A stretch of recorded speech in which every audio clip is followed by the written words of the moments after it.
I was just an insecure, scared kid. And the only way I could find myself was through putting myself through the worst thing possible. My biggest advice to give everybody in the world is, like I say, we live in an external world. Everything is you gotta see it, touch it, it's external. If you can for the rest of your life live inside of yourself, stop listening to everything that makes no sense. All these insecure people putting their insecurities on you, you gotta flush it out. You gotta just be whoever the hell God or whoever the hell you believe in. If you believe in nothing but yourself, I don't care what it is. You gotta take everything and throw it away.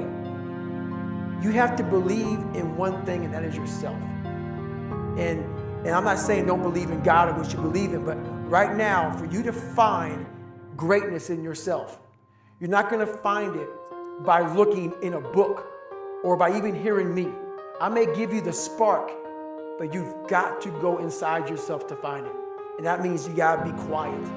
Go in a room, stop talking, search your soul, search your mind, search your abilities, and you'll find it. But if you're not looking for it, you won't find it. So you gotta go start your journey. And the journey starts with you finding, why the hell am I here on this planet Earth? Why am I here? If you don't know that, you will live the rest of your life searching, always asking the question, why? Well, it was pretty crazy for me. It took a while to get to that point where enough was enough. What happened, I came home one night from work spraying for cockroaches. And long story short, I turned on the Discovery Channel. I saw some guys going through Navy SEAL training. And they were going through Hell Week, and they were getting their ass just beat. You know, in and out of the water, guys ringing the bell. They was suffering. And I was weighing like 297 pounds. And I had to make a change in my life. You know, I was at an all-time low, and I wasn't going anywhere. And I was exactly what everybody said I was going to be, which was nothing. So I had to make a change. No one was helping me out. My dad made my mom kind of irregular. So she worked 3 jobs, went to college full time, so she was never around.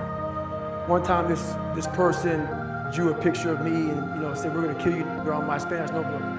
And I took it to my principal. And my principal said, "They spelled Niger." That was the best advice he could give me. So long story short, what I realized was no one was here to help me.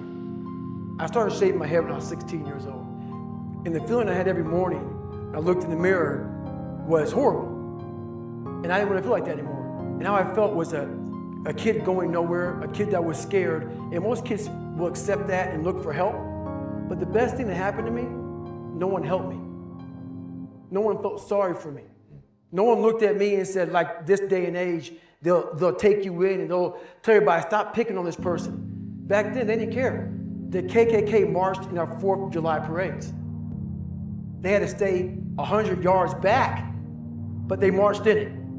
That's how this town was. And my mom cared about me, but my dad took our soul. And she did the best she could. I had to figure out I wasn't going to be a punk kid all my life. So the only way I could turn around was to suffer.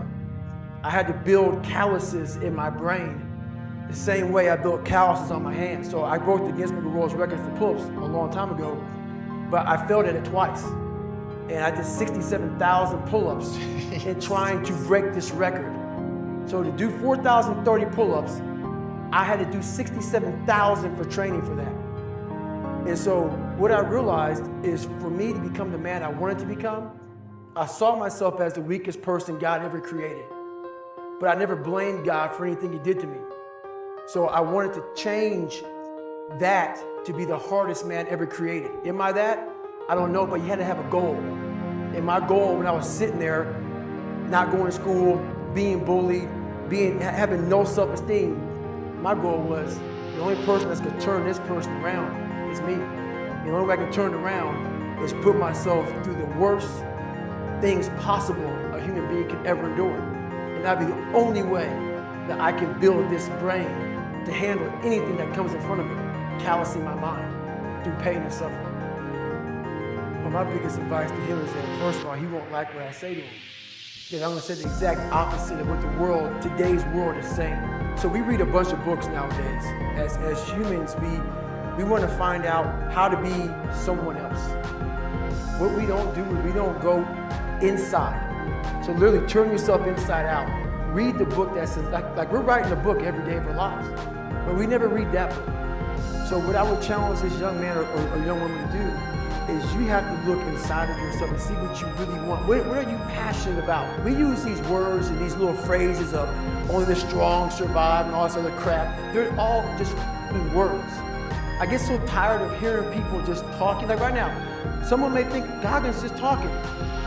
You don't know me. So when I speak from passion, I speak from experience, I speak from suffering.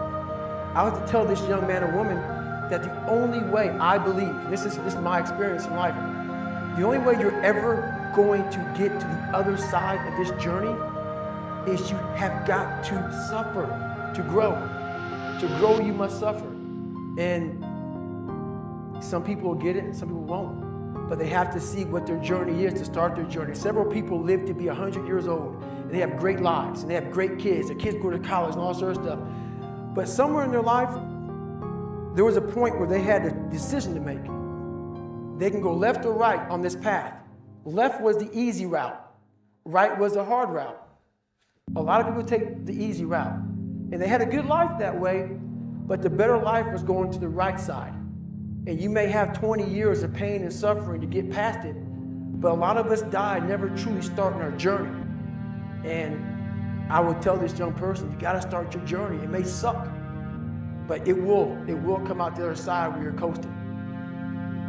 Every day, we're seeing who we are as people. When I was growing up, I lied for people to accept me because I didn't accept myself. So I would make up stories so that you would accept me into your world. I would, everything I did was for someone else to like me.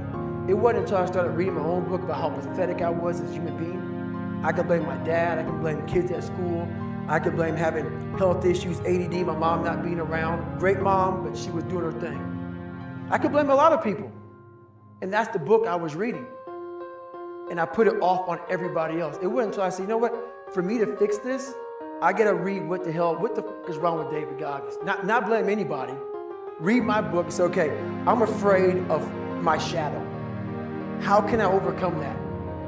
Go in the military, get your ass kicked, do things you hate to do, be uncomfortable every day of your life. Roger that. I'm not the smartest kid in the world. Okay. Instead of somebody saying, oh no, you're smart. No, don't say that to yourself. I said to myself, no, I'm a dumb mother. Okay, roger that. How you get smarter? Educate yourself. So the things that we run from, we're running from the truth. We're running from the truth, man. So the only way I became successful was going towards the truth.